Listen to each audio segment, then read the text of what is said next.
Hello students. सो आपके CS 308 network security and cryptography का आज का टॉपिक है सिक्योरिटी अप्रोचेज।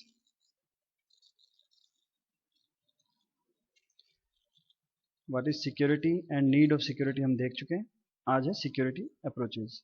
यूनिट 1.3 है आपकी। सिक्योरिटी अप्रोचेज जिनको अपनाकर हम अपने सिस्टम को सिक्योर कर सकते हैं। डिफरेंट टाइप ऑफ सिक्योरिटी लगाने की डिफरेंट टाइप ऑफ अप्रोचेज हो सकती हैं। तो उनमें से कुछ यहाँ पे मेंशन्ड है। सबसे पहली है ट्रस्टेड सिस्टम्स, यानी कि हम अपने सिस्टम को एक ट्रस्टेड सिस्टम बना दें। दूसरा सिक्योरिटी मॉडल्स, यानी कि different type of models available हैं सिक्योरिटी के, उनमें से कोई एक मॉडल अप्लाई करें। और एक सिक्योरिटी मैनेजमेंट प्रैक्टिसेस, यानी कि जो सिक्योरिटी के लिए जो मैनेजमेंट है, हमें डिफरेंट टाइप ऑफ प्रैक्टिसेस हैं उनको अप्लाई करें। जैसे कि चलो डिटेल में आगे देखते हैं। तो सबसे पहली सिक्योरिटी अप्रोच है trusted system. A trusted system is a computer system that can be trusted to a specified extent to enforce a specified security policy। तो यानी कि ट्रस्टेड सिस्टम बनाने का मतलब है कि आपने एक सिक्योरिटी पॉलिसी बना रखी है और उसे अपने सिस्टम पे एनफोर्स करना है, अप्लाई करना है। तो जो ट्रस्टेड सिस्टम तब बन पाएगा वो सिस्टम जब उस सिक्योरिटी पॉलिसी जो आप अप्लाई करना चाहते हो वो एक कुछ ऐसा लेवल हो जहां तक मिनिमम, जहां तक वो अप्लाई की जा सके। क्योंकि हो सकता है कि जो पॉलिसी हम तैयार करते हैं 100% उसको अप्लाई करना पॉसिबल नहीं हो पाता है, कुछ लूप होल्स रह जाते हैं। अगर हम ये मान भी लें कि हमने अपनी सिक्योरिटी पॉलिसी को बेस्ट तरीके से अप्लाई किया है अपने सिस्टम में, तो भी हो सकता है कि उसकी टेस्टिंग के दौरान हमने कुछ ऐसी लूप होल्स या कुछ ऐसी मिस्टेक्स या कुछ ऐसी एरर्स को हमने डिटेक्ट करने से रह गए हों जो कोई और उसको डिटेक्ट कर सकता है या उसको देख सकता है। तो इस तरह से ट्रस्टेड सिस्टम का क्या है कि हमने एक स्पेसिफाइड एक्सटेंट तक, यानी कि मिनिमम कुछ ऐसे लेवल्स हैं जहां तक हमने अपने पॉलिसी को अप्लाई कर दिया है और हम उस पर विश्वास कर सकते हैं, तो वो हमारा सिस्टम क्या बन जाता है, ट्रस्टेड सिस्टम। ट्रस्टेड सिस्टम में जो मेन चीज है वो क्या है, reference monitor. The system often use the term reference monitor. It is responsible for all the decisions related to access controls. यानी कि रेफरेंस मॉनिटर उस ट्रस्टेड सिस्टम में होना बहुत ज़रूरी है, जो क्या करता है, एक्सेस कंट्रोल्स के डिसीजन लेता है। एक्सेस कंट्रोल का मतलब उस सिस्टम को कौन कौन एक्सेस कर सकता है, कब कब एक्सेस कर सकता है और कितना एक्सेस कर सकता है। तो ये एक्सेस कंट्रोल्स हैं और उनके डिसीजन लेना किसका कार्य है, रेफरेंस मॉनिटर का। तो ट्रस्टेड सिस्टम में एक रेफरेंस मॉनिटर होना बहुत ही ज़रूरी है। तो रेफरेंस मॉनिटर से क्या क्या एक्सपेक्टेशंस है हमें, it should be tamper proof, यानी कि उसे खुद को छेड़छाड़ नहीं किया जा सके। It should always be invoked, जब भी उसकी ज़रूरत हो, यानी कि कोई भी एक्सेस करना चाहे सिस्टम को तो वो ऑटोमेटिकली इन्वोक हो जाए, वहाँ पे इन्वॉल्व हो जाए। यानी कि सिस्टम को एक्सेस करने से पहले आपके रेफरेंस मॉनिटर का रोल वहाँ पे होना चाहिए। It should B small enough so that it can be tested independently. यानी कि जो रेफरेंस मॉनिटर है वो खुद बहुत ज़्यादा कॉम्प्लेक्स नहीं होना चाहिए, स्मॉल होना चाहिए, ताकि उसको टेस्ट करने में आसानी रहे, उसको अलग से टेस्ट किया जा सके डिफरेंट कंडीशंस के लिए और मैक्सिमम कंडीशंस सेटिस्फाई हो, टेस्ट में वो सक्सेसफुल हो। इसके लिए उसकी कॉम्प्लेक्सिटी कम होनी चाहिए, छोटा होना चाहिए रेफरेंस मॉनिटर। तो इस तरह से हम अपने ट्रस्टेड सिस्टम्स बना सकते हैं। ट्रस्टेड सिस्टम में जैसे किस लेवल पे एक्सेस किया जा सकता है, कौन एक्सेस कर सकता है और कितना एक्सेस कर सकता है, ये सारे जो क्वेश्चंस हैं, यानी कि जैसे कुछ लेवल्स बना सकते हैं हम ऑथेंटिकेशन और ऑथराइजेशंस का यूज़ करके, जैसे मैनेजमेंट लेवल या फिर एम्प्लॉय लेवल, या फिर इस तरह से कौन कितना एक्सेस कर सकता है, एट ए टाइम कितने जने एक्सेस कर सकते हैं। जैसे लाइक डेटाबेस रेफरेंस मॉनिटर होता है, वो आपकी एक सेल को एडिटिंग सिर्फ एट ए टाइम एक ही कर सके या एक से ज़्यादा कर सके, इस तरह की मॉनिटरिंग करना। तो ये होता है रेफरेंस मॉनिटर। तो ये क्या करता है, आपके सिस्टम को ट्रस्टेड सिस्टम बनाता है। इस पे आप ट्रस्ट कर सकते हो कि आपने जो पॉलिसी अप्लाई की है उसके अकॉर्डिंग ही बिहेव करेगा सिस्टम। एक और सिक्योरिटी अप्रोच में हम क्या करते हैं, कुछ मॉडल्स हैं, उनमें से कोई मॉडल अप्लाई करते हैं अपने सिस्टम पे। जैसे an organization can take several approaches to implement its security model. तो इनमें से बहुत सारे जो सिक्योरिटी मॉडल्स हैं उनमें से कोई एक मॉडल अप्लाई किया जा सकता है एज ए सिक्योरिटी अप्रोच। सबसे पहला नो सिक्योरिटी। तो नो सिक्योरिटी तो आप जानते हैं कि अगर आपने सिस्टम में कोई सिक्योरिटी नहीं डाल रखी और आप देखते हैं कि उसमें कोई इंपॉर्टेंट डेटा नहीं है तो उसको एज इट इज़ यूज़ कर रहे हैं, जो कि एक अच्छा सिक्योरिटी मॉडल तो नहीं कह सकते उसे। Security through obscurity. तो ऑब्सक्योरिटी का मतलब nobody knows what is your system do, मतलब where is your system and what it does. यानी कि आपका जो सिस्टम है वो हिडन है।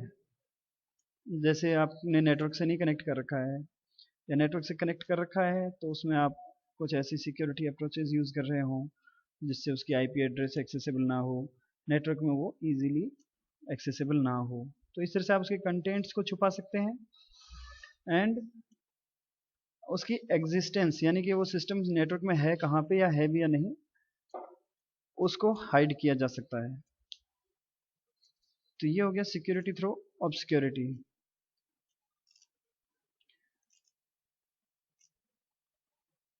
उसके बाद आती है host security.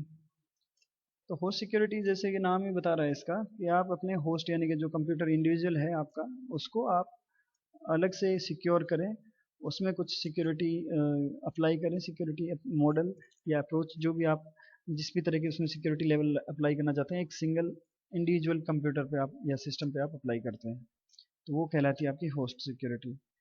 But host security as a organization बहुत ज़्यादा टिपिकल और बहुत ज़्यादा कॉस्टली होती है, क्योंकि प्रत्येक कंप्यूटर को नेटवर्क में अलग से सेफ रखना बहुत मुश्किल हो जाता है। तो उसके लिए एक लेवल और आगे एक अप्रोच और है, नेटवर्क सिक्योरिटी। यानी कि आप पूरे जो ऑर्गेनाइजेशन का नेटवर्क है पहले उस पर ही सिक्योरिटी अप्लाई कर दें। ऐसी सिक्योरिटी की कोई बहुत सारे जैसे जो होस्ट हैं या उनके जो सर्विसेज जो वो डिमांड करते हैं, वो आपके होस्ट जो नेटवर्क है उसमें एक्सेस ही ना कर पाएँ, उस नेटवर्क को, उस नेटवर्क में एंटर ही ना कर पाएँ। तो इसके लिए क्या है, इंडिविजुअल होस्ट तो सिक्योर है ही, बट आपका नेटवर्क भी सिक्योर है। उस नेटवर्क को भी आप लिमिटेड एक्सेस प्रोवाइड करते हैं या कंडीशनल एक्सेस प्रोवाइड करते हैं। बहुत सारी उसमें सिक्योरिटी की टर्म्स डाल देते हैं जिसकी वजह से इजीली एक्सेसिबल नहीं होता हर किसी के लिए। The focus is to control network access. तो आपके नेटवर्क को एक्सेस कर सके या नहीं कर सके उस पर फोकस रहता है। To various host and their services. जो आपके होस्ट और जिनकी सर्विसेज हैं नेटवर्क में, उनको आप हर किसी को इंडिविजुअल होस्ट सिक्योरिटी की बजाय पूरे नेटवर्क पे लगा देते हैं ताकि हर कोई उसको एक्सेस ना कर सके, उस नेटवर्क को ही एक्सेस ना कर सके। तो इस तरह से ये कुछ सिक्योरिटी मॉडल्स हैं, host security, network security, security through obscurity and no security. अब तीसरी जो अप्रोच है वो है trust security management practices.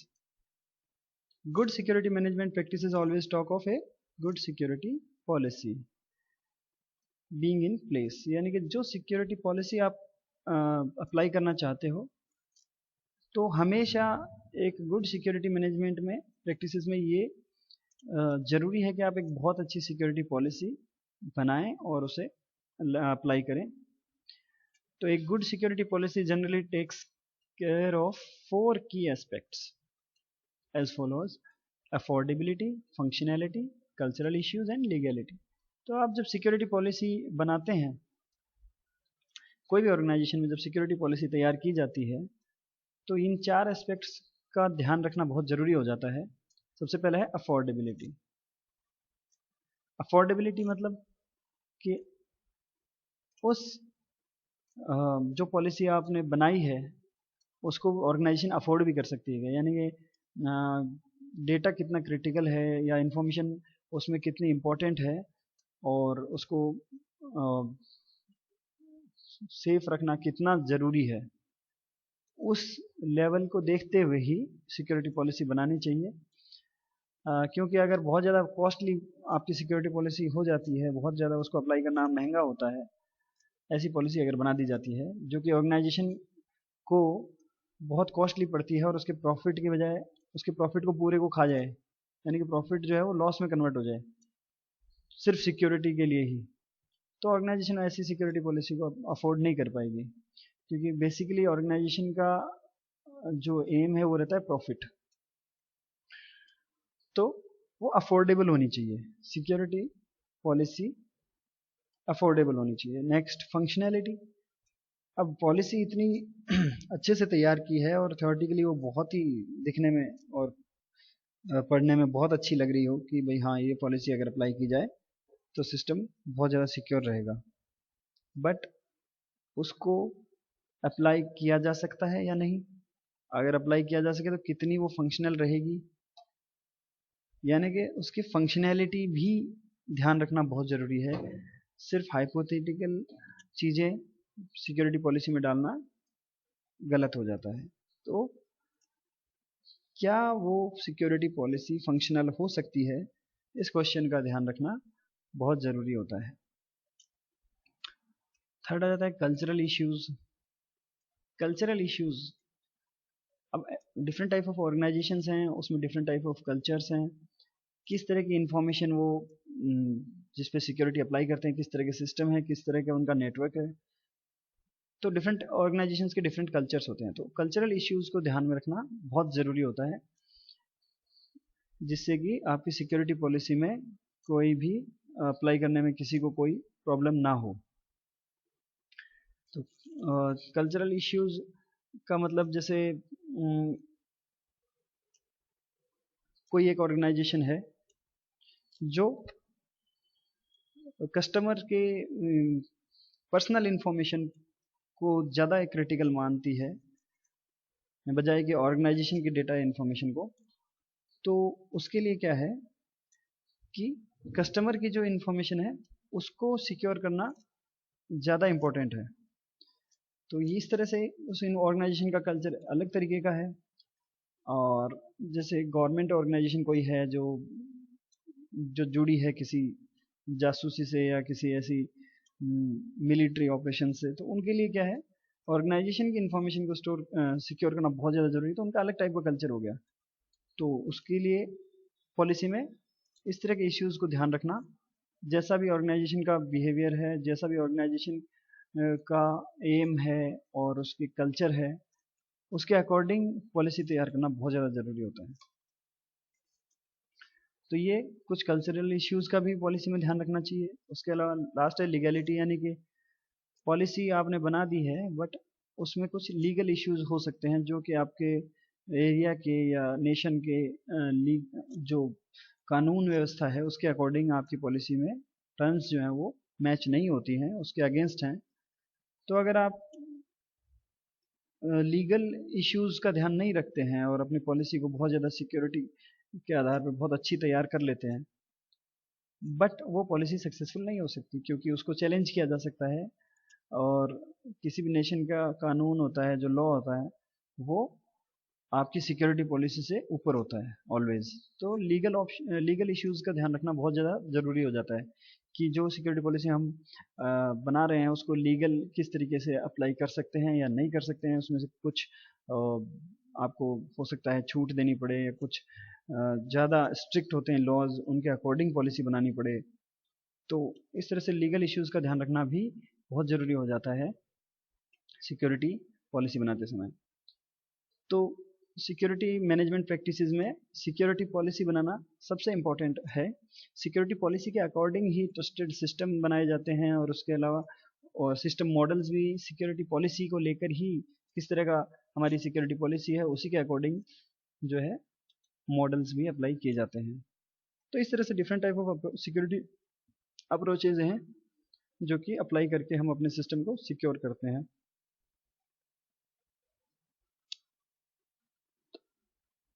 Once a security policy is in place, the following points should be ensured. जब आपकी सिक्योरिटी पॉलिसी अप्लाई हो चुकी है और वो कार्यरत है, काम में ली जा रही है, तो कुछ चीज़ें होती हैं, कुछ पॉइंट्स होते हैं जिनका ध्यान रखना बहुत ज़रूरी हो जाता है। जैसे explanation of the policy to all concerned. तो explanation of the policy to the all concerned जितने भी कंसर्न है यानी कि जो पॉलिसी जिसके लिए हमने अप्लाई की है उन सबको पॉलिसी का एक्सप्लेनेशन होना बहुत ज़रूरी है। यानी पॉलिसी क्या क्या कहती है और पॉलिसी के अकॉर्डिंग क्या करना चाहिए वो उन सभी को पता होना चाहिए। Second, outline everybody's responsibilities. तो उस पॉलिसी में किस किस की क्या क्या भूमिका होगी, उनकी क्या क्या जिम्मेदारियां होंगी, वो आउटलाइन होनी चाहिए, यानी सबको पता होना चाहिए और अलग से डिफाइंड होनी चाहिए वो। Use simple language to in all communications. जो कम्युनिकेशंस हैं यानी कि जैसे कि पॉलिसी एक्सप्लेन करनी है और रिस्पॉन्सिबिलिटी आउटलाइन करनी है या और कोई पॉलिसी रिलेटेड जो भी कम्युनिकेशन होनी है वो बहुत ही सिंपल लैंग्वेज में होनी चाहिए ताकि पॉलिसी के रिगार्डिंग किसी को कोई डाउट नहीं रहे। Accountability should be established. Accountability का क्या मतलब है कि जैसे आपने रिस्पॉन्सिबिलिटी आउटलाइन की है, रिस्पॉन्सिबिलिटी बनाई है सबकी, तो अगर वो रिस्पॉन्सिबिलिटी अच्छे से नहीं निभाता है कोई जिसके ऊपर वो रिस्पॉन्सिबिलिटी दी गई है तो उसकी अकाउंटेबिलिटी होनी चाहिए, यानी कि उसकी वो जिम्मेदारी तय होनी चाहिए कि अगर वो नहीं करता है तो उसके लिए उसके उस पॉलिसी क्या कहती है। अगर वो अपनी रिस्पॉन्सिबिलिटी अच्छे से नहीं निभाता है तो उसको अ, उसके लिए अकाउंटेबिलिटी यानी कि उसको जिम्मेदार बनाना। अगर वो नहीं करता है तो उसकी जैसे जॉब से निकालना या डिग्रेड करना या जो भी पॉलिसी कहती है उसमें अकाउंटेबिलिटी आपको इस्टेब्लिश करनी चाहिए, यानी कि एक तरह का पनिशमेंट टाइप में या फिर उसकी कुछ ना कुछ ऐसी चीज़ें निर्धारित करनी चाहिए जिससे कि जो रिस्पॉन्सिबिलिटी है उसको अपनी रिस्पॉन्सिबिलिटी को अच्छे से निभा सके। Provide for exceptions and periodic reviews. So अब पॉलिसी आपने तैयार कर ली बहुत अच्छे से, बट कुछ सर्कमस्टांसेस ऐसे हो जाते हैं, सर्कमस्टांसेस कि किसी किसी कंडीशंस में आपको उस पॉलिसी के से परे जाके और कुछ छूट देनी पड़ती है या उस पॉलिसी से भी ज़्यादा स्ट्रिक्ट होना पड़ता है, कोई कोई ऐसा पॉइंट आता है। तो उसके लिए आपको एक्सेप्शंस के लिए जगह रखनी चाहिए हमेशा पॉलिसी में। और उसके अलावा पीरियोडिक रिव्यूज़, यानी कि हमारी पॉलिसी किस तरह से चल रही है, पॉलिसी के अकॉर्डिंग वर्क हो रहा है नहीं हो रहा है, सिक्योरिटी मैनेजमेंट अच्छा हो रहा है या नहीं हो रहा है, तो उसके लिए हमेशा रिव्यू करते रहना चाहिए पॉलिसी को। पॉलिसी पीरियोडिक चेक करती रहनी चाहिए उसकी फंक्शनैलिटी को एंड अदर इश्यूज को। तो इस तरह से सिक्योरिटी अप्रोचेज में हमने देखा कि ट्रस्टेड सिस्टम तैयार करना, different type of security models को अप्लाई करना और सिक्योरिटी मैनेजमेंट प्रैक्टिसेस, ये सब अप्रोचेज जो हैं अप्लाई करके हम अपने सिस्टम को अधिक से अधिक सिक्योर कर सकते हैं।